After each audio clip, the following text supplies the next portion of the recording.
This is it, the final qualifying session of the year in Porsche Supercup. Welcome! As all the drivers start to exit out the pit lane now, and already a battle has already commenced up here, but welcome to it. Drivers escaping out. Hopefully you like the new timing board we have here. That is going to show us all the sectors, so we have absolutely nothing to worry about. But look at all these beautiful Porsche Cup cars, 20 drivers on track, ready for this one. It's going to be a hell of a battle to see who's going to take pole position. The championship fight is between Sven and Eamon Esbeer. So let's go to one of those drivers right now. Eamon Esbeer. We'll switch to the driver ahead in just a moment. He is trailing just 18 points. Now, 18 points sounds like a lot, but this is a double points finale race. So, what does this mean for Eamon? Well, in the main race, he's going to need to score at least. He's going to need Sven to score third or lower for him to have the best chances at this championship fight. Mainly just finish ahead of him. That's the most important part. But as drivers all coming around towards the final part of this circuit, we can look on board to this man here, Max Kitt, who won last week's sprint race at the Sections Ring. And now he's looking to see if he can get pole position again, because yes, he did take pole position. Here we go, as he comes across the start-finish line here at Fuji Speedway for the Japanese Grand Prix. We're on board, heads into turn one, looking for the 100-meter marker, braking just before it. Looks like 130 is braking at. Down in the second gear, a little bit of oversteer as he puts the power down and then accelerating out, going up the hill into the Coca-Cola curve. It's a fast kink. Really love this curve. As soon as you get it right, you want to roll the car through as he's just about hanging on. And then over to the right-hander. Long right-hander. And then it's the hairpin to the left, braking in a straight line at the 100-meter marker, down into second gear. And then power down all the way to curb exit. Looking pretty swell right now. Continuing down, it's a little short straight. Now this one's a very tricky braking zone. Some people use the shadow under here. Some people brake at the 100-meter marker.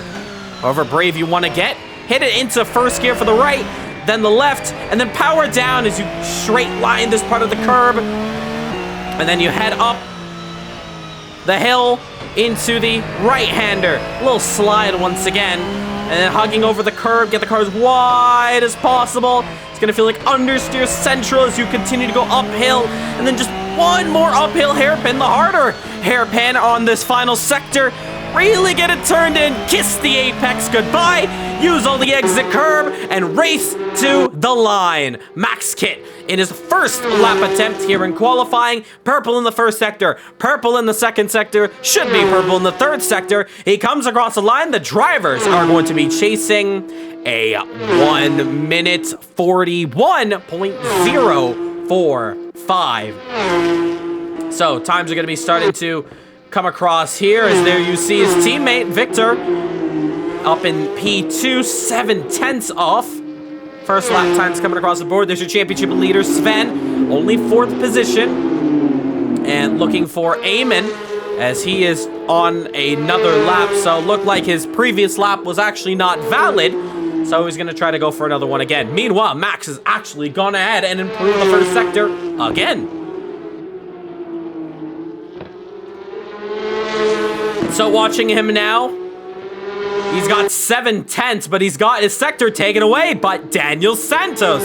The Portuguese driver has been very quick, very vocal about his feelings towards the cars and track limits, but one thing's for sure, he puts his money where his mouth is, and he's actually a very, very quick driver in Porsche Cup.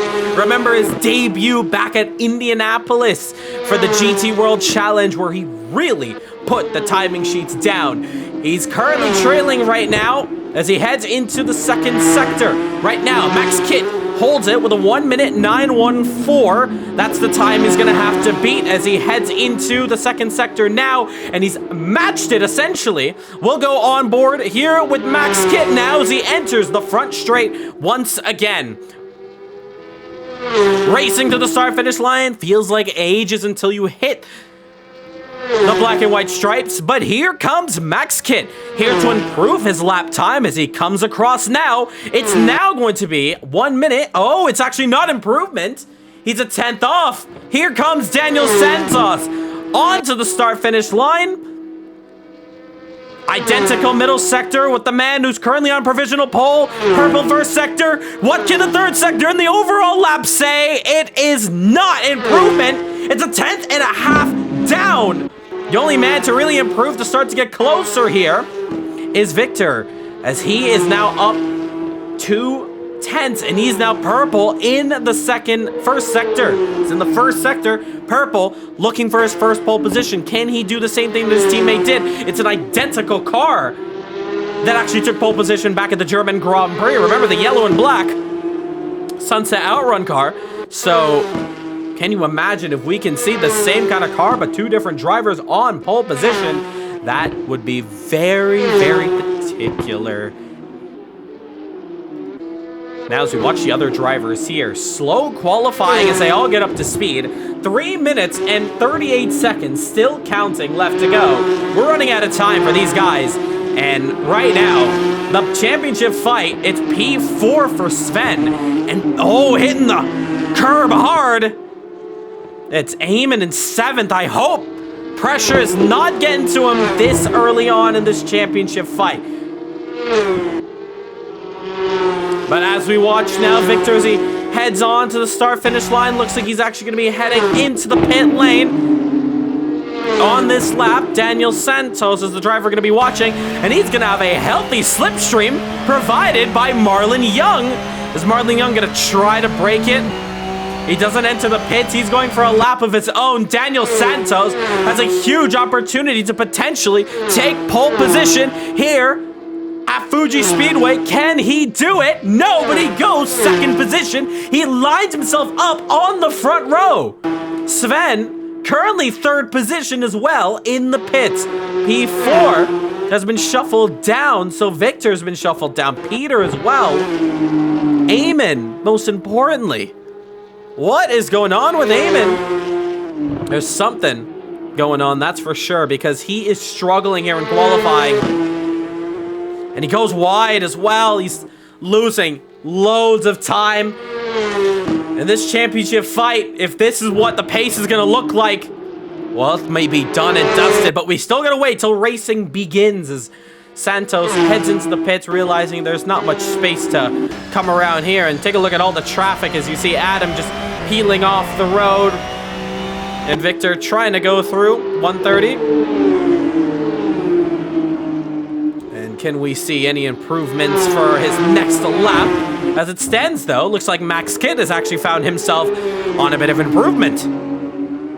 Remember, the only time that he is set that is fastest right now is the very first lap time that was set in qualifying. Mike Van Doren has set the first fastest lap, first fastest sector, purple. So we're gonna have to look at him after. Here comes Max Kidd on the front straight once again, racing to the line. 1:41.045. That's his time to beat. He's already on provisional. Can he extend this gap out and really claim pole position for himself? No, he cannot. Looking at the Dutchman now, Mike Van Doren, champion in the GT World Challenge. He heads into the end of Sector 1. 1 minute, 9:14 to beat. 6/10 down, has lost a lot of time on that sector.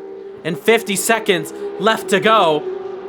Really coming down to it as, oh, Mike's hit a lot of curb. Heading up, and now he's finding himself a little bit of trouble, a little bit on the back foot, trying to improve. He's only P6 right now, wants to get up there with his teammate, who's currently sitting in third position, my apologies. 48 concurrent viewers, thank you so much for tuning in. He's only to CMRSC, wherever you are around the world. This is just qualifying. Racing is going to get started in just a moment. And Van Doren is not going to improve, so a lot of our big hitters here today not finding improvement. Take a look at Max, though. In the second sector, he's just off of his time. Still trying to find a way to improve his personal best, that's for sure. He goes a little bit wide and is going to run him down a 10th or 2. really trying to push hard. And qualifying is actually complete, so the time extending now is just overtime here. And looks like he's backed out. So that's going to do it for your pole man. Trying for another opportunity. More drivers in the fray as they look at the final corner. A lot of drivers here to come across the line. Dominic, Marlin, Klaus. Here comes Dominic, though. Can he improve that P9 up the order now? And no, he cannot. Marlin Young now. Nothing can be done. Klaus, nothing can be done. Here comes Webster across the line. And nothing can be done as our camera horribly tries to track him there. Wow. So, as it stands right now, we do not have anybody who's touching that top time. Victor heads into the pits. Nothing can be done. Here comes Pertab. Roll Pertab, the Guyanese, now heading across the start-finish line. 42, 43. And 1.5 seconds off. 42.5 is that finishing time there. Looking at P19 and P18. Tizwanto and Andrew. Oh, as Andrew's going to slide that car, that's not going to be a valid qualifying time then. And here comes Tizwanto. A chance here to potentially get himself in the top 10. Can he do it? No, he was not on a valid lap. Max Kit, back-to-back pole positions here in the final round of qualifying in the Porsche Supercup, followed by Daniel Santos and Sven Verkstein. Max Kit, 141.045.